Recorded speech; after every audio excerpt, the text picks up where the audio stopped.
yang terima pembantu gitu, ya itu tetap wajib dilaporkan gitu. Jadi nanti Bapak Ibu panitia mohon berikan materinya ya untuk Bapak Ibu ini karena di sini ada banyak materi tentang gratifikasi, mana yang harus dilaporkan, mana yang wajib dilaporkan.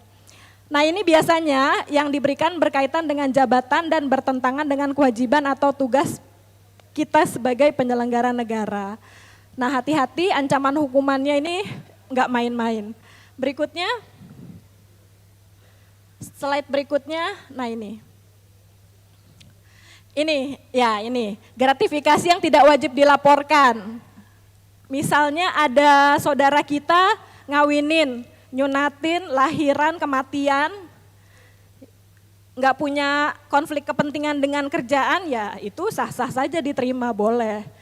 Kemudian perangkat perlengkapan berlaku umum, misalnya di acara ini semuanya dapat kotak konsumsi yang sama. Minuman yang sama, itu boleh diterima dan gak harus dilaporkan karena berlaku umum. Kemudian dalam acara pertunangan pernikahan, misalnya Bapak Ibu nikahin anak atau nyunatin anak, kemudian mengundang relasi, kemudian dikasih hadiahnya mana yang boleh diterima, nggak wajib lapor. Kalau misalnya maksimal 1 juta rupiah, itu masih dianggap wajar. Tapi kalau misalnya dikasihnya 10 juta dari vendor, nah ini harus atau wajib dilaporkan. Kemudian penerimaan yang terkait dengan musibah atau bencana, dalam kondisi bencana, konflik dan sebagainya, bantuan sosial, yaitu bukan gratifikasi, itu memang hal yang memang harus disalurkan sesuai dengan kewajaran atau kepatutannya. Kemudian hidangan atau sajian berlaku umum seperti di acara ini, ya ini boleh diterima dan boleh dinikmati, tidak wajib dilaporkan. Dan lain sebagainya, nanti Bapak Ibu bisa pelajari juga. Berikutnya, selanjutnya, ya. Nah, ini satu slide lagi, mungkin kenapa gratifikasi dan pelayanan publik ini berkorelasi. Next. Ya, terus.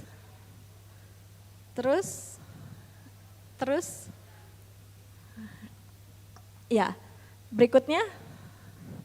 Nah ini, kaitannya adalah next-nya.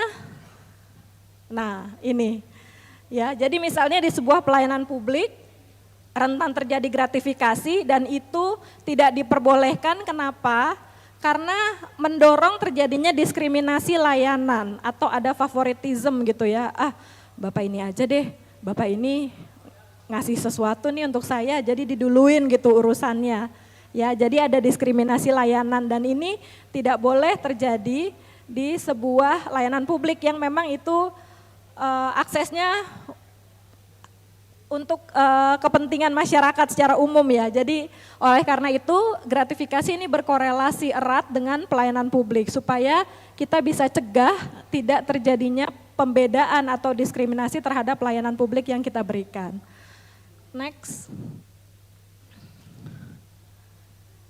Ya. Bisa merusak sistem tentu saja. Berikutnya. Nah, dampaknya ini.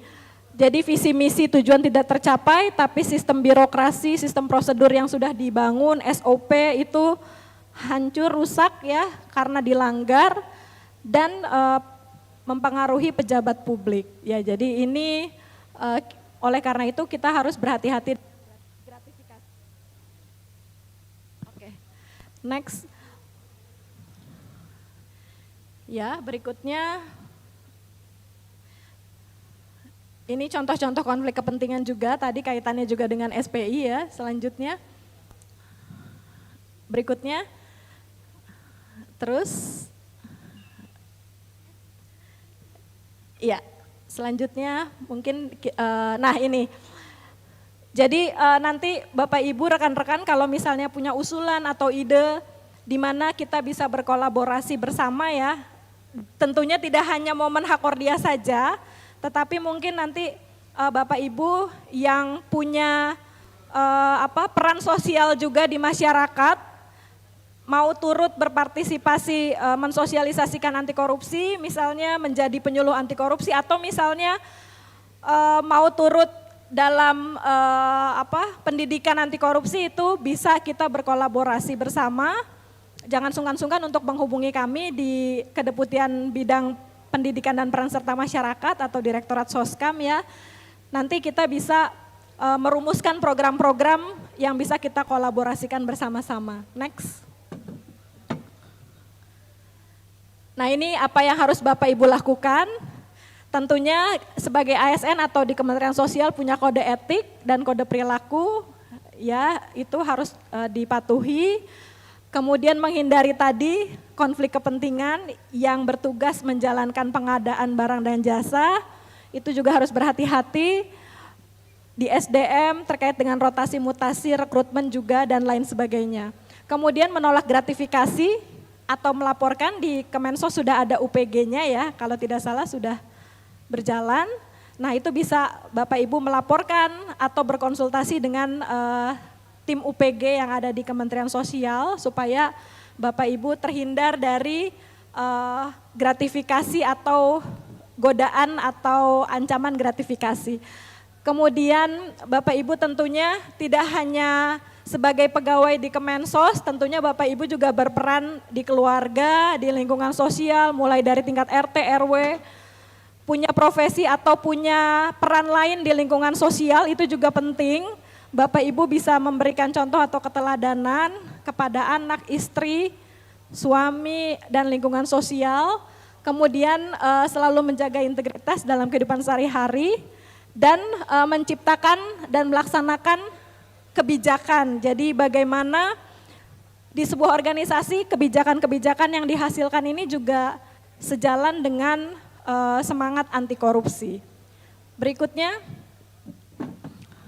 Ya, ini yang bisa dilakukan sebagai pejabat atau pegawai di Kementerian Sosial, tentunya harus patuh terhadap tata kelola organisasi, kode etik dan lain sebagainya. Sebagai orang tua, bagaimana kita bisa menginternalisasi nilai-nilai anti korupsi kepada anak-anak dan keluarga. Sebagai suami atau istri, yang sebagai istri juga sekaligus menjadi tanda kutip auditor ya di keluarga atau menteri keuangan gitu.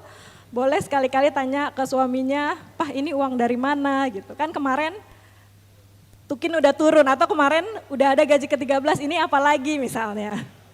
Bapak-bapak juga jangan tersinggung kalau nanti istrinya nanya gitu ya.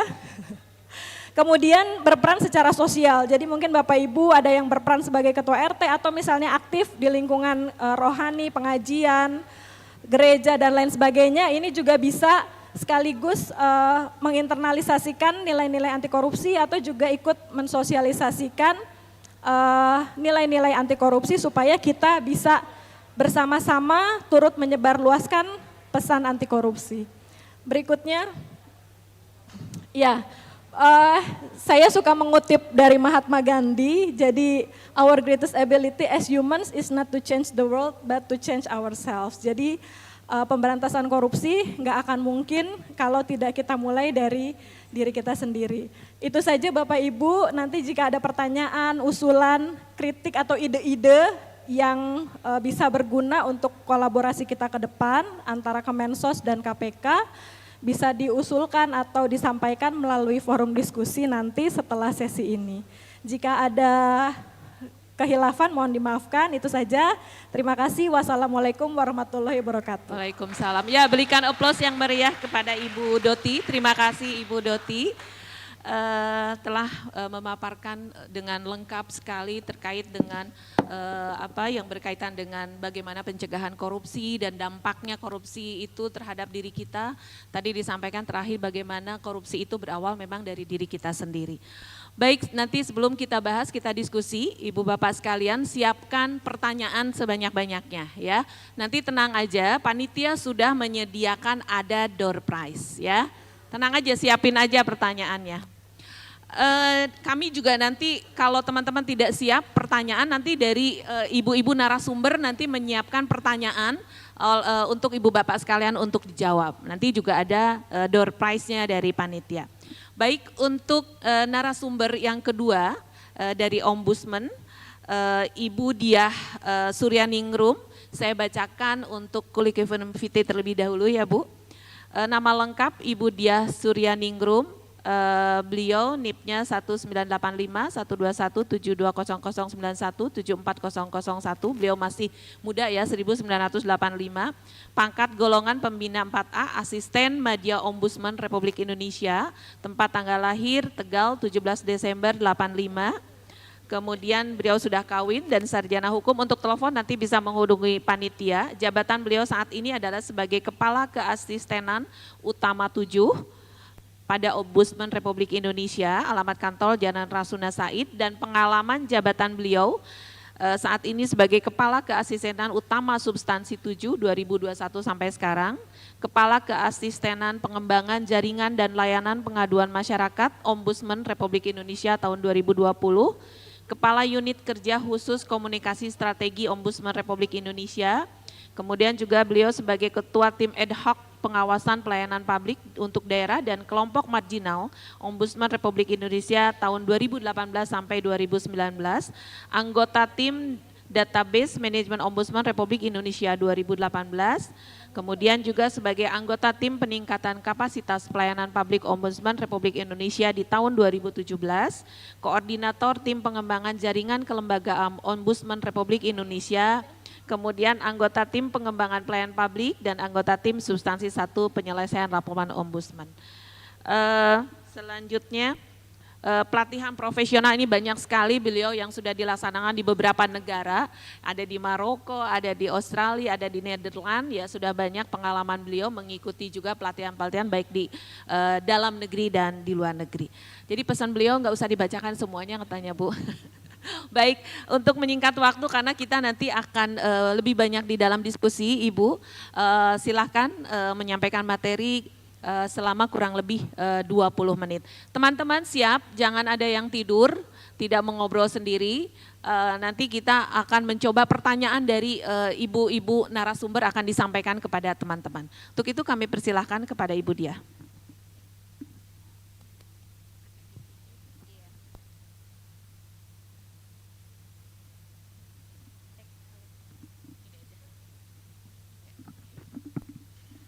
Tes. Izin berdiri juga ya, Ibu Neneng. Punten Ibu Doti.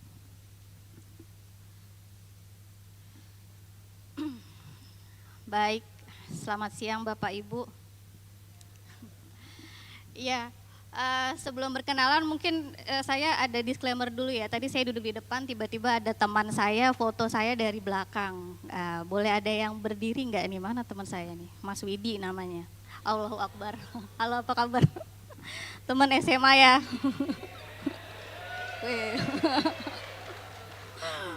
Katanya nggak mau viral, tapi biarin saya viralin aja. Mas Widi, kira-kira udah belasan tahun yang lalu ya Mas Widi kita udah lama banget nggak ketemu. Zaman SMA nggak ada apa-apa kok, kita temenan aja ya. SMA di Jakarta Timur Pak. Baik, karena di sini ada Mas Widi ya, jadi saya bikin pantun juga nih. Oke. Bertemu teman yang sudah lama tidak bersua. Makasih. Ternyata gelarnya sarjana hukum. Assalamualaikum Bapak Ibu semua. Semoga bibir kita selalu berhias senyum. Oke, satu lagi. Naik bus Trans ke Bekasi. Oke, jangan lupa nyisir rambut. Ayo kita berantas dan cegah korupsi untuk pelayanan publik yang lebih baik. Ya baik, Bapak Ibu mungkin langsung ya kita masuk ke materi ombudsman. Kalau tadi Ibu Doti sudah ceritakan tentang korupsi. Nah, di sini ada ombudsman akan banyak cerita tentang pelayanan publik lah pastinya. Sebelumnya kami sapa Bapak Direktur, Kepala Biro, Bapak Ibu peserta, hadirin semua yang ada di sini, Ibu Doti, Ibu moderator dan juga Bapak Ibu yang berada di daring. Bismillahirrahmanirrahim. Assalamualaikum warahmatullahi wabarakatuh. Ya. Salam sehat buat kita semua ya, Bapak Ibu. Baik. Saya kelihatan ya Bapak Ibu ada di sini. saya ada di tengah, di depan. Karena saya mungkin agak semampai, jadi semoga tidak terlalu sulit ya menjangkau saya di sini. Selanjutnya,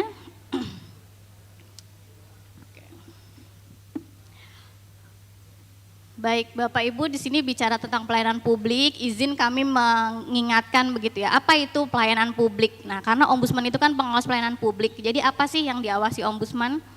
Jadi kalau pelayanan publik berdasarkan Undang-Undang 25 itu adalah kegiatan atau rangkaian kegiatan dalam rangka pemenuhan kebutuhan pelayanan sesuai dengan peraturan perundang-undangan. Nah jadi kalau pelayanan publik itu ada barang, jasa, dan atau administrasi. Ini yang ombudsman awasi. Nah, dalam penyelenggaraan pelayanan publik ya, termasuk di Kementerian Sosial gitu salah satunya, biasanya permasalahan terkait pelayanan publik gitu secara umum itu karena prosedurnya nggak jelas. Atau prosedurnya jelas tapi masyarakatnya yang nggak tahu gitu. Kenapa nggak tahu? Karena memang mungkin tidak diinformasikan secara masif. Kemudian personil kurang profesional, nah itu yang kami dapati. Kemudian kebijakan pelayanan yang tidak jelas, sarpras yang tidak memadai atau bahkan tidak tersedia gitu ya, khususnya misalnya sarana-sarana untuk disabilitas dan sebagainya gitu. Kemudian terakhir tidak adanya kebebasan manajemen. Nah ini adalah kurang lebihnya permasalahan yang ada di pelayanan publik. Nah sementara di Undang-Undang 25 tentang pelayanan publik itu mengatur tentang hak masyarakat. Nah apa itu haknya masyarakat gitu ya, apa itu hak-hak mereka yang harus kita berikan sebagai penyelenggara negara. Yang pertama mendapat pelayanan yang berkualitas sesuai dengan harapan dan tujuan pelayanan, kemudian mengetahui kebenaran isi standar pelayanan. Ya, jadi standar pelayanan yang sudah dibuat itu harus benar dan mereka meyakini juga ya bahwa itu harus benar. Kemudian mengawasi pelaksanaan standar pelayanan. Nah, bagaimana cara masyarakat mengawasi? Yang pertama, mereka bisa menyampaikan pengaduan, dan yang kedua, mereka terlibat dalam penyusunan kebijakan terkait pelayanan publik. Jadi, ketika kita menyusun kebijakan, Bapak Ibu jangan lupa ya ajak masyarakat, sertakan masyarakat. Ada yang namanya partisipasi masyarakat gitu ya. Mereka harus kita ajak sebelum kebijakan tersebut diterapkan. Kemudian hak masyarakat untuk mengadukan penyelenggara atau pelaksana pelayanan, dan setelah mengadu mereka harus ditanggapi, harus dapat tanggapan gitu. Jadi jangan dicuekin pengaduannya, jangan hanya dicatat tapi juga ditanggapi. Dan kemudian masyarakat juga berhak memberitahukan kepada pimpinan maupun pelaksana pada unit penyelenggara pelayanan untuk memperbaiki pelayanan. Dan yang terakhir, masyarakat juga berhak untuk dapat advokasi, perlindungan, dan pemenuhan pelayanan. Nah, selanjutnya bicara tentang ombudsman. Nah, ini Bapak Ibu mungkin Bapak Ibu pernah ada yang berinteraksi dengan ombudsman gitu ya, entah itu dalam forum-forum sosialisasi seperti ini atau forum-forum pemeriksaan bahkan gitu ya. Jadi ombudsman seringkali juga mengundang instansi dalam rangka pemeriksaan ya atau permintaan klarifikasi begitu ketika ada laporan dari masyarakat. Nah, ombudsman sebagai pengawas pelayanan publik ya, itu kalau di Undang-Undang 37 tahun 2008 tentang Ombudsman Republik Indonesia. Jadi yang kami awasi adalah penyelenggara pelayanan publik yang sebagian atau seluruh dananya berasal dari negara, berasal dari APBN atau APBD. Nah kemudian Ombudsman ini kan undang-undangnya tahun 2008, tapi Bapak Ibu ada yang tahu nggak Ombudsman berdiri tahun berapa sih sebetulnya? Oke, jadi ombudsman nggak ada yang angkat tangan, tapi mudah-mudahan tahu, cuma malu-malu aja gitu ya. Jadi ombudsman ini berdiri tahun 2000 Bapak Ibu, sejak Presiden Gus Dur, waktu itu pembentukannya berdasarkan Kepres, Keputusan Presiden 44 tahun 2000. Lalu kemudian di tahun 2008 berubah menjadi undang-undang dan berubah menjadi lembaga negara. Yang tadinya Komisi Ombudsman Nasional kemudian berubah menjadi lembaga negara. Nah saya sendiri bergabung di ombudsman itu sejak 2009 Bapak Ibu, dan hari-harinya saya di ombudsman itu sebagai pemeriksa ya Bapak Ibu. Jadi kami menindaklanjuti laporan masyarakat atas dugaan maladministrasi yang dilakukan oleh penyelenggara negara. Nah, ini adalah tugas dan wewenang ombudsman. Ya, yang 1 sampai 4 itu tugasnya itu terkait dengan menerima, memeriksa, menindaklanjuti dan melakukan investigasi atau pemeriksaan ya terkait tadi laporan dari masyarakat. Kemudian kami juga bertugas melakukan koordinasi atau kerjasama, membangun jejaring kerja, melakukan pencegahan maladministrasi dan tugas lain yang diamanatkan oleh undang-undang. Dan kemudian wewenang ombudsman. Nah, ini yang nomor 1 sampai 7, ya ini masih terkait juga dengan tugas-tugas penyelesaian laporan di ombudsman. Kami bisa minta keterangan para pihak, kami bisa minta dokumen, ya kami melakukan klarifikasi, melakukan investigasi, bahkan melakukan pemanggilan termasuk secara paksa. Nah, ini kenapa dipanggil paksa? Ini kalau instansi yang kita undang sebanyak 3 kali tidak hadir, maka ombudsman bisa bekerja sama dengan Polri untuk menghadirkan instansi yang dilaporkan tersebut. Sebetulnya hadir saja gitu ya, karena kan cuma diminta klarifikasinya gitu, tidak judgmental karena kami harus imparsial gitu, tidak memihak. Nah, supaya mengetahui ini duduk permasalahannya itu seperti apa. Kemudian yang ke-8,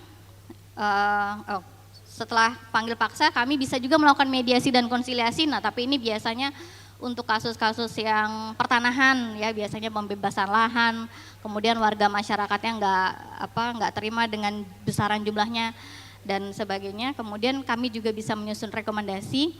Nah, jadi mungkin ini Bapak Ibu, tidak semua laporan atau pengaduan masyarakat yang sampai ke ombudsman itu harus berujung pada sebuah rekomendasi.